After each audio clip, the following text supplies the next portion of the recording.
Hi everyone, I'm Nafisa, the Digital Art School producer here at Hospital Rooms. And I just wanted to give you a big warm welcome and thank you for joining today's session with Sutapa Biswas. I really hope you enjoyed today's workshop, and if you hang on until the end, I'll let you know how you can engage further with the Hospital Rooms Digital Art School community. You should have everything you need for today's workshop in front of you, so let's get started. Handing over to Sutapa.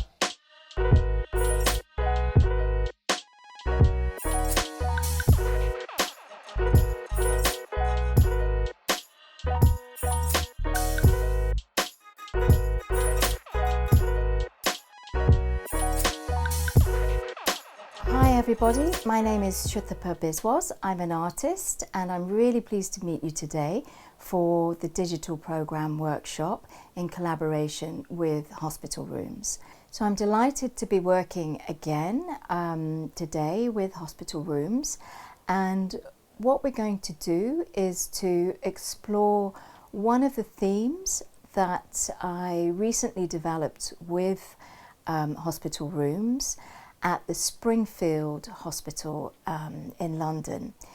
As a starting point, what we did was to really draw upon the idea of the dream space and to really think about what our personal relationship is with the wider cosmos. So first of all, what we're going to do is to just run by some of the materials that we're going to be using today for our workshop.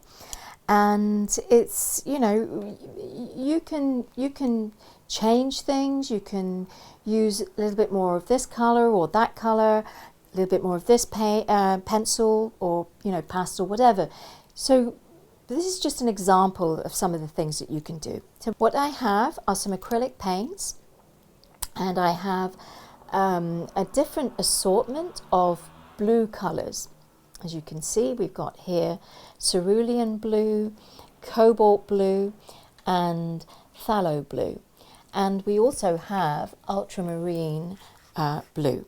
So, you know, what we can do is just mix those up in different proportions to get a different tone of blue. You know, some blues will give you a slightly warmer tone, and some blues will give you a slightly cooler tone, and some blues will just give you a very vibrant, sort of rich tone. So that's what we're going to do. We also have here a beautiful paint which I like to use a lot, and it's called iridescent white, because I find that it's really good for creating things like stars or something that has a slightly reflective surface. We also have some pencils here in order to mark out the stars, and we have here something really special, which is we've got a series of stencils that we're going to use to create the stars. And I'm going to show you how to do that a bit later. But it's just, you can see from this that this gives us a really beautiful shorthand way of making lines. And what we also have here are some pastels. These are really beautiful soft pastels that once again you can use for making chalk lines, or you can introduce your own system of drawing. They again have a really beautiful rich pigment in them, so you know, it's really exciting to be able to use them. There are no absolute rules when you're making art, and that's the thing to remember. We also have here some flow improver, so that when we're using our acrylic paints, if they're starting to harden a little bit, it just gives us a little bit more drying time. It makes the paint a bit looser. So that's really useful. And this is also a glazing medium for the acrylic paint, so that again, what you're able to do is to add a bit of texture to the acrylic paint if that's what you're looking for. And again, we have silver and gold here, acrylic paints, just in order to create the stars. I'm going to be using a range of brushes today. We have here also some paper, and this will allow me to just mix the paints together. So what we're going to do is just start by putting some colours here. So this one is cobalt blue, And I'm going to make 3 different lines so that you can perhaps get a sense of the different temperature of the paint. This one is cerulean blue, and this colour is phthalo blue. And then we are just going to add to that a little bit of the ultramarine blue. I'm just going to plop that down here. To mix it up, you just dab your brush into the water, and then you just start having fun. You just mush it all up. You know, if you like it slightly lighter, you can add to the paints. You know, you can add another, for example, a little bit of the lighter paint here. If you really want to get spangly about it, you can even add a teensy bit of the iridescent white to it. So there's a lot of flexibility about how you can build that space, and you know, just mushing it up, you know, it's just the best fun in the world, really. I think, anyway. And then you just drag it. You can start. I mean, I haven't started right at the top. You can just pop it back into. There you go. You see, and just drag it right across. Now the paper has a little bit of a tooth to it, which is what you can see coming up. So by tooth I mean it has a texture, and that's creating a kind of resistance to the paint and the brush. But you can see how the paint begins to chromatogram, and what all that means is that it just disperses as it's absorbed and separates out. The pigments separate out as you lay them across the paper. And even if you have like a little spray there, it doesn't matter. You know, it's actually quite beautiful. So you just work all the way down and just be really free with it. So even if it's as it's drying, you can see how actually you can make these amazing shapes, and whilst the paint is wet. Once it starts drying, it's a bit more difficult to get rid of them, but you can have fun with it, and you can control the paint, which is also really actually exciting. You know, you get to tell the paint what to do. So you can do just one coat, or you can come back to it when it's dry and give it a second coat. So I'm going to just stop that there, only because of time, and you know, take it to another piece, show you the work that I've got underneath, which one I made earlier basically. This is kind of exciting though. Before we do that, you get these beautiful textures coming through, and just remember that you did that. It's a little bit of magic that you made. Okay, so we're back with the work underneath, and as you can see, this is one that I made earlier. So what we want to do is to find a kind of meridian line. So, you know, somewhere that for us feels right to begin.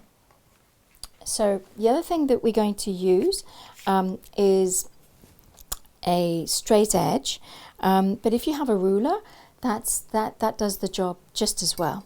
So basically, I'm going to just place it roughly in the center of this piece of paper, and I'm going to take this beautiful white charcoal and just begin to map out the night sky that I was talking about.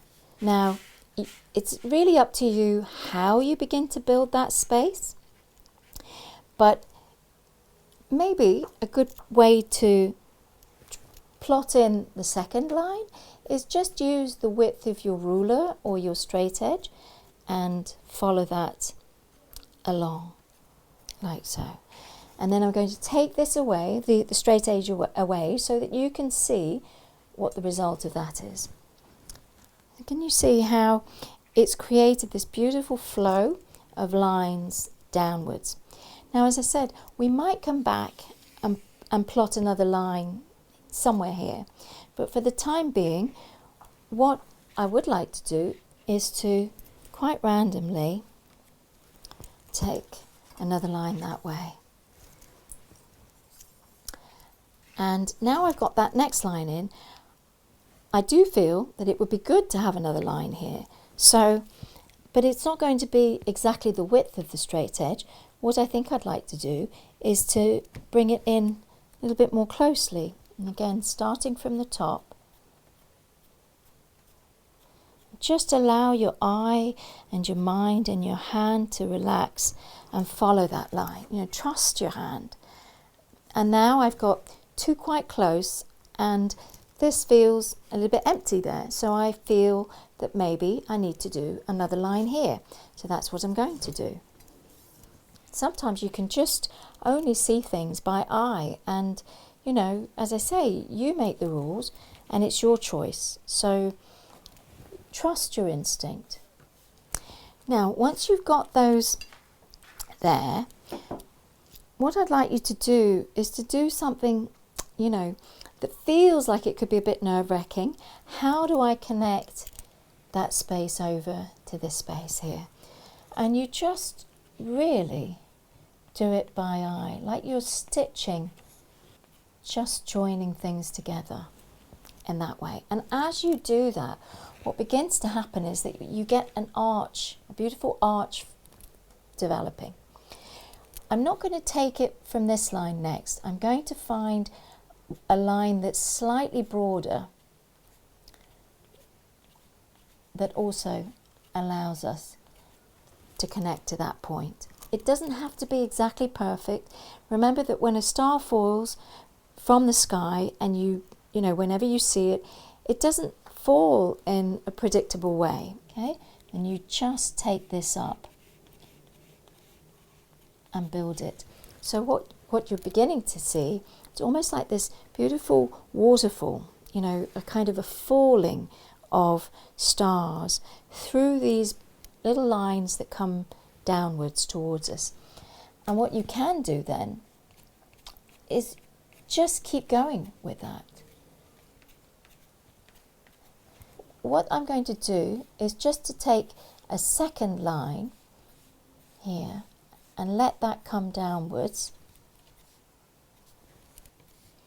And it's almost, I hope, what we'll get is the impression that it's almost like two shooting stars or falling stars having a conversation with each other as they fall.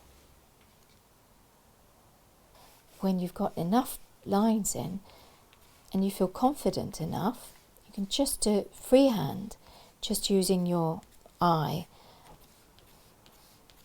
You see how just bringing that over and crossing lines begins to create the most wonderful and evocative sense of a space. Now, what I'm going to do at this moment is just introduce into this something rather magical. So I'm going to use this little palette here that's really, it's a series of wells. So we're going to put some of the iridescent acrylic white, and we're also going to put a tiny bit of, the gold. There you go. That didn't listen to me, did it? It went everywhere, which is quite exciting. Paint has a mind of its own. So just take the tip of the brush and pop it into the water. Once you've done that, you can just swish it about in the well. Okay, so what I'm going to do is take one of the stencils of the stars and really follow a line that we've created. Okay, just to give you a sense of where we're going. It doesn't have to sit immediately over the lines that you've been drawing in. And you just kind of dab it in like that. Take a little bit more. maybe I might have used too much, so just scrape some of that off and then do another one there and do another one there, and maybe miss one out and do another one there, and then very gently lift that up. And what you'll find is, even though you've got a slight blurring of the edge of that star, remember that that doesn't matter, because stars never have perfect edges. And you can even take a tiny bit of paint on your brush and just emphasize some of that star, okay? Some of the stars.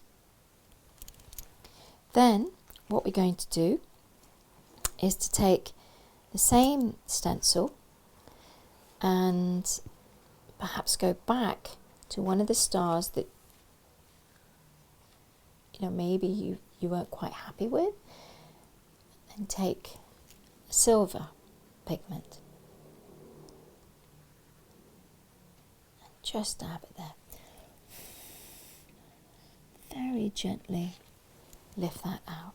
So because of time, I'm just going to take a different stencil and just see what happens. This is gold pigment.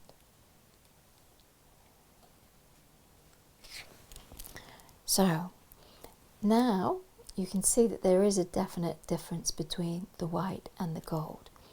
So what you're beginning to do is to create a sense of movement. Okay, so we're going to take a little pause from making the stars and returning to drawing the lines. And you can see that it's making this wonderful, almost dome-like shape. So that's exciting for me in the sense that I begin to see the architecture of the lines that I'm putting together. It allows my imagination, and hopefully your imagination, to travel with the form. Now what we're going to do is use a really beautiful larger size stencil for star, and to kind of decide what colour should that star be. Maybe a little bit of the gold with the iridescent white. And I wonder what happens if we add a tiny patch of silver to it. So it's a combination of those things. You can test it out just on the paper, or even here. That seems quite lovely to me, but maybe a bit more gold to it. Okay, now because I've done that, you have to be careful not to put your finger on it, and then you can just maybe put that right at the top, and then just lift that up. So by starting to use the stencils across that space, you create a whole constellation. It helps you move across that space in a way that is really quite magical as it develops. As you can see, what we're doing here is really to use the stencils right across that space. I'm going to lay these stars across the space for you so that you can use your imagination just to imagine and get a sense of how that space can come to life in different ways. Okay, it is a slow process.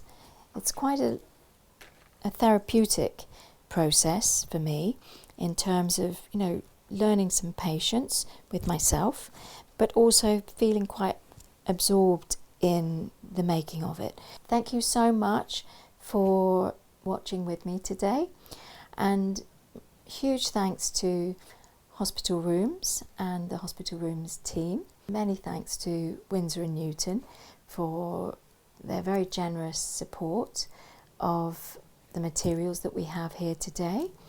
But remember that you may have different kinds of paint and different kinds of materials and different kinds of brushes, and it's all fine. You can take this in whichever direction you feel works best. Thank you so much. Bye. We hope you enjoyed today's workshop and thank you so much for joining us. We'd love to see the artwork that you created today, so make sure to upload to our digital art school gallery that's available on our website. We also invite you to please complete the survey that's available because your voice matters to us and it's crucial in helping us to shape the future of the digital art school, which in turn will help others find joy and healing through arts. You can find the links to both the digital art school gallery and the survey in the description below. Thanks again, and we really hope to see you for the next one.